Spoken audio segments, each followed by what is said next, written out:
What's up, everyone? We're here at Suejoshi Park in the beautiful island of Okinawa, Japan. The reason I come to this park, it's really beautiful. It's really unique. Suejoshi Park is in the middle, or almost in the middle of Naha. Naha is the capital of Okinawa, and it's really interesting that this park is really close to a city. I like to compare almost to Central Park over in New York. Obviously, Central Park is just a massive park, but this park is nothing compared to Central Park. But yeah, I mean, it's awesome. It's a little piece of nature in the middle of the city. But most importantly about this park is that there is a beautiful waterfall here. Now, I've been here once before. However, the waterfall was not, I would say, alive. It wasn't there wasn't water in it. But and the reason I came back now is because lately it's been raining a lot in Okinawa. It's been raining pretty hard. Today it's kind of like one of the few days that it has not rained, and I'm hoping to find that waterfall alive, kicking, and with some water in it, so I could get some maybe some slow shutter pictures going, maybe some different compositions with the water. And but yeah, let's check it out. So I'm getting near the waterfall now, and I realized I made a rookie mistake. So Okinawa gets really humid and during summer, and I didn't bring no water. Lucky me, right? But yeah, we're here at the waterfall. It's looking really lovely. You guys gotta check this out.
So the beautiful thing about this place, this waterfall, is that it's just one waterfall, but it just breaks into so many different little falls along the way. So if you can see right here, we got one little waterfall, right? Let me walk over here. We got another one, another little composition, but then the main attraction. Y'all ready for this? This is the mother lode. This right here is what I'm after. That big waterfall right there, and then that big waterfall right there. So let's make our way over there. Let's head over there real quick and see what type of compositions we could find. All right, so we made our way into the waterfall area. I think I found my composition. So basically what we're gonna do is, I love foreground objects.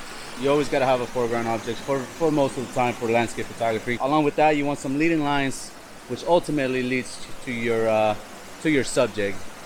And let me show you guys what I'm working with right now. So my foreground object is going to be this little fall right here, right? I'm gonna sit up in this rock right here. This little rock with this fall is going to be my foreground object. But then my main object is going to be that beautiful water coming down from that fall. All right, so let me set up, let's see what we come up with, and we'll get ready to shoot.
Alright, so let's talk about the gear that we're shooting with today.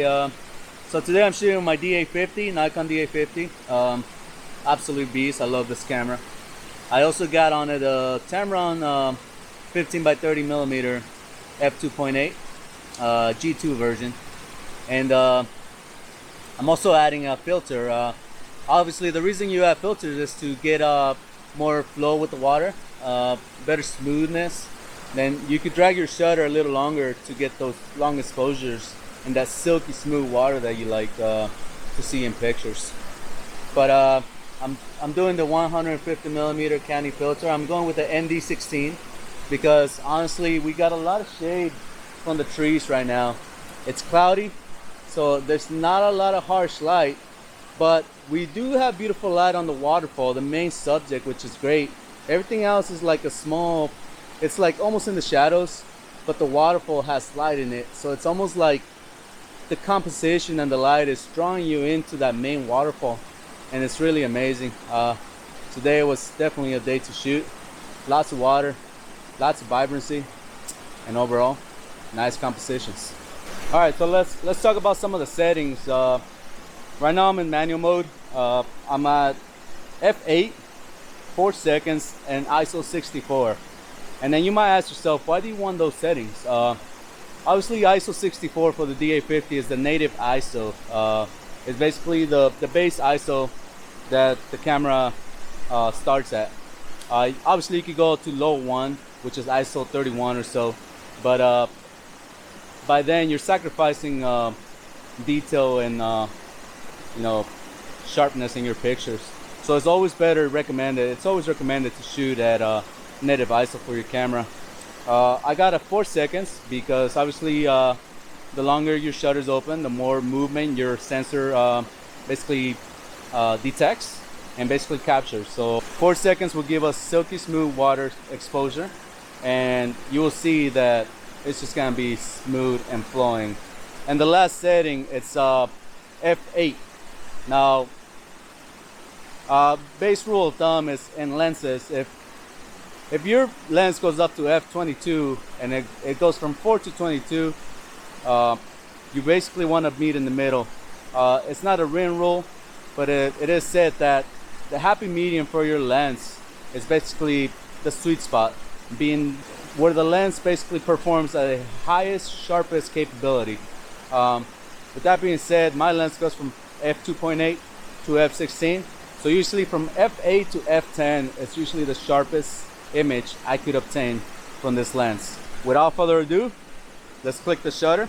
I do have the shutter set to a 2-second delay timer, and the final reason for that is because you don't want any shake in your camera. So when you press the shutter, it's just basically gonna make the camera shake, and that's basically, since the sensor's open and capturing motion, that's definitely not the motion you want in your picture. So you set a 2 to 5 second delay, press the shutter, capture the composition, and these are the results.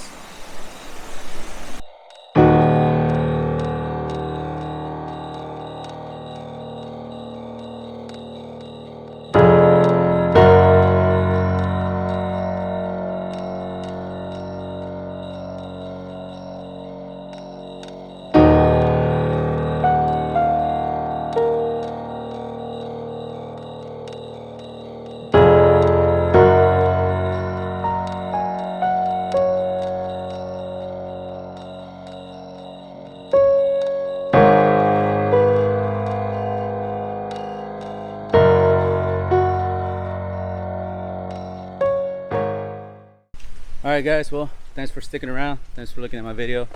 If you like what I offer, just hit the subscribe button, give me a like or something, and we'll see you from the next video. I don't know what I'm gonna shoot for my next video. This is my first one.